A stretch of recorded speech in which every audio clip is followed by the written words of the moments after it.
it's a great place to work, right? You're surrounded by dedicated people who love what they do, and we're serving the province of Newfoundland and Labrador. You gotta love it.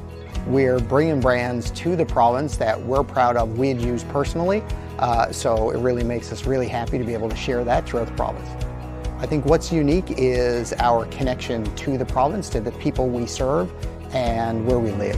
At the end of the day, all the equipment we sell is meant to keep the province moving.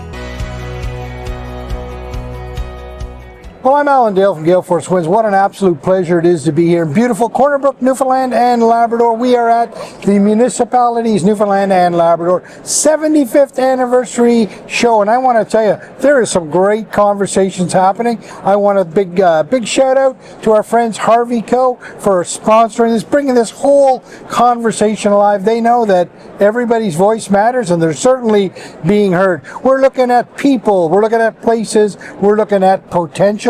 On that note, I'd like to meet these folks one by one. So wouldn't you mind introducing yourself? Tell us what you do. Sure. I'm Amy Coady. I'm a councillor in the town of Grand Falls, Windsor, and I'm president of Municipalities Newfoundland and Labrador.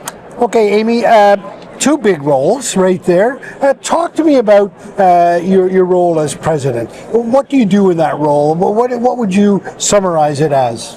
I guess I am the spokesperson or the face of the organization in my role as president. I work very closely with our staff and work with our government officials on the provincial and the federal level to move forward our advocacy efforts towards those levels of government and to support our membership of municipal councils. You know, one of the big themes, of course, of your organization is our people.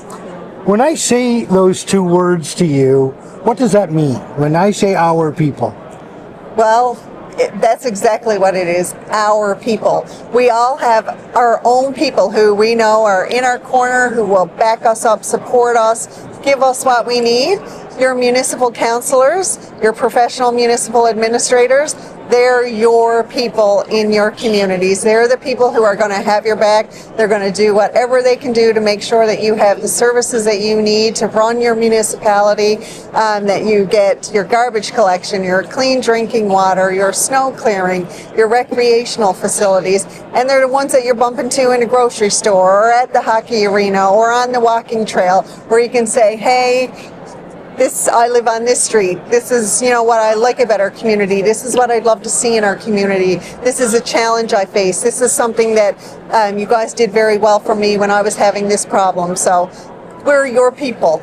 They give so much of themselves to their community. You know, the keynote speaker in there, Johnny Harris, talked about the sense of community, and it's ever present in Newfoundland.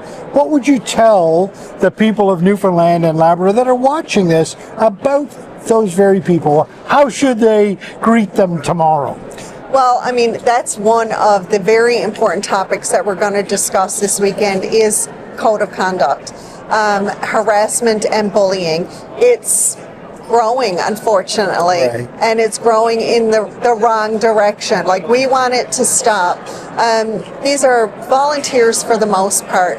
They're going in and serving on these councils. They're 4-year terms. Some serve one term, some serve a partial term, some have served 4 or 5 terms. You get a long-term commitment out of a lot of these individuals as well. And like I said, for the most part, it is volunteer. They're giving of their time, they're giving of their talents, and they want our communities to be successful and sustainable. So when they go in, and sit down around the table and have those conversations, they want to be informed. They want to hear from the members of the community. They want to know what issues are important to them. They want to be able to communicate back to those individuals what we're doing, what we're working on. This is how much this costs. This is what we need to do to move this forward. These are some initiatives that we're working on. We ask to be treated with a level of respect. Because of the work that we're doing, it's very difficult to attract people to come into these roles because it's a huge time commitment. It's time away from family, it's time away from jobs, but they do it because they love their community and they love the people in their community. So to be greeted with any type of negativity is just so disheartening.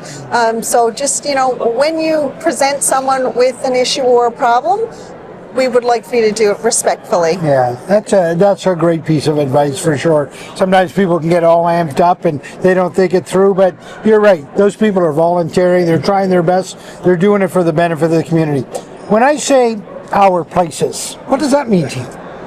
Well, we did a session, like I said, I've been coming to these symposiums and conventions for 16 years. I haven't missed one. I love them so much. But I remember we did a session back a little while ago with Dr. Catherine Loeffler on placemaking. And how do we identify with our place, the place that we live, not just our community, but our region, our province. What do we do? What makes us unique? How do we highlight the, our own identities and what's special in our communities? So having a sense of place is very important. And your place compared to other people's places can be vastly different. We saw it in the presentation with Johnny Harris this morning. Like, he spoke about Gander and 9/11 and the town of Botwood with the mural display. Just so vastly unique situations that brought people into communities and continues to bring people into communities to highlight those places and what those places have to offer. Now, the third sort of pillar that I want to talk about is the two words, our potential. When you think about those words, and particularly all the wonderful things that are happening in this province, well, what do you think of? Our potential is huge, and we know it. We just need the resources to help us develop our potential. There's so many things that hold us back. We have the vision, we have the people, and we have the ideas. We just don't have the resources a lot of times to bring that to fruition. There always seems to be something that might be holding us back, whether it's, funding for a new recreational facility or to upgrade walking trails or maintain sidewalks, drinking water issues, infrastructure issues. We want to highlight our tourism potential and being able to come into our communities because it's such an easy place for you to operate your business when it comes to, Wi-Fi connectivity and things like that. Like, that's a deterrent for a lot because the internet connection and the Wi-Fi capability in some communities is not where it needs to be. Mm-hmm. So it's difficult for people to come home and work from home because we have the ability to do that now. But because the connectivity is not there, that makes it difficult. We can't focus on upgrading the walking trails because we're dealing with climate change issues. We're just coming out of a massive forest fire or flooding that may have damaged those areas, but we have to work on now upgrading the infrastructure and planning and mitigating for any future damage that we know is going to come because these storms and fires and climate change continues to happen. So again, it's, if we had buckets and buckets and buckets of money, right, then we could do anything we wanted. We know that's not the case in reality, but we do the best with what we have, of course. When we started the conversation, you talked, one of your roles as a president was really advocacy to the federal and to the provincial government. Well, both governments have fresh mandates, one a little fresher than the other, but still very fresh mandates. What would your messaging be to both the federal government and the new provincial government? Well, our message and our messages come from our members through our resolution sessions. So our resolution session, which will happen at our AGM now on Saturday, we've got several resolutions from our member communities that we'll vote on, and those will be the areas that we focus on and advocate for to the provincial and the federal government. Funding, of course, is always, always what we're looking for. We have always Oh, that didn't sound good. We always have good working relationships with the levels of government. Depending on what government is in power, we still maintain working relationships with members of the opposition and the other parties.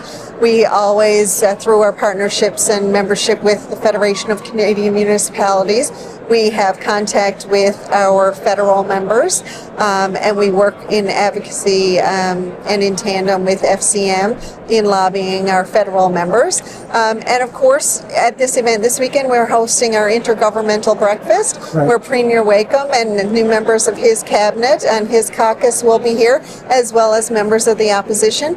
We have new councillors here. It's an excellent opportunity for us to meet each other, talk to each other, get that contact information, and learn how to reach out. So it's about relationship building. Yeah.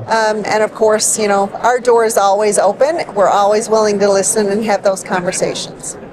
Amy, an absolute pleasure to have you on the show. I'm so pleased you're here. And thank you very much for that very insightful conversation around the entire sort of sector here that is the municipal sector here in Newfoundland and Labrador. Great things are happening. There's little doubt about it. Absolutely. I speak to the folks one by one and they are so proud of the things they're doing, and you must be very proud of the leadership you're providing as well, so thank you. I'm so proud of our members. Like, they make it all worth it. They're so passionate and they just love their communities, and to see them all here and congregating and sharing and laughing, and it's wonderful. Thank you. Thank you very much.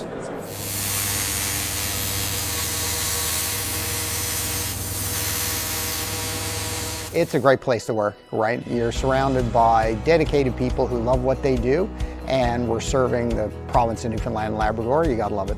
We're bringing brands to the province that we're proud of, we had used personally, so it really makes us really happy to be able to share that throughout the province. I think what's unique is our connection to the province, to the people we serve, and where we live. At the end of the day, all the equipment we sell is meant to keep the province moving.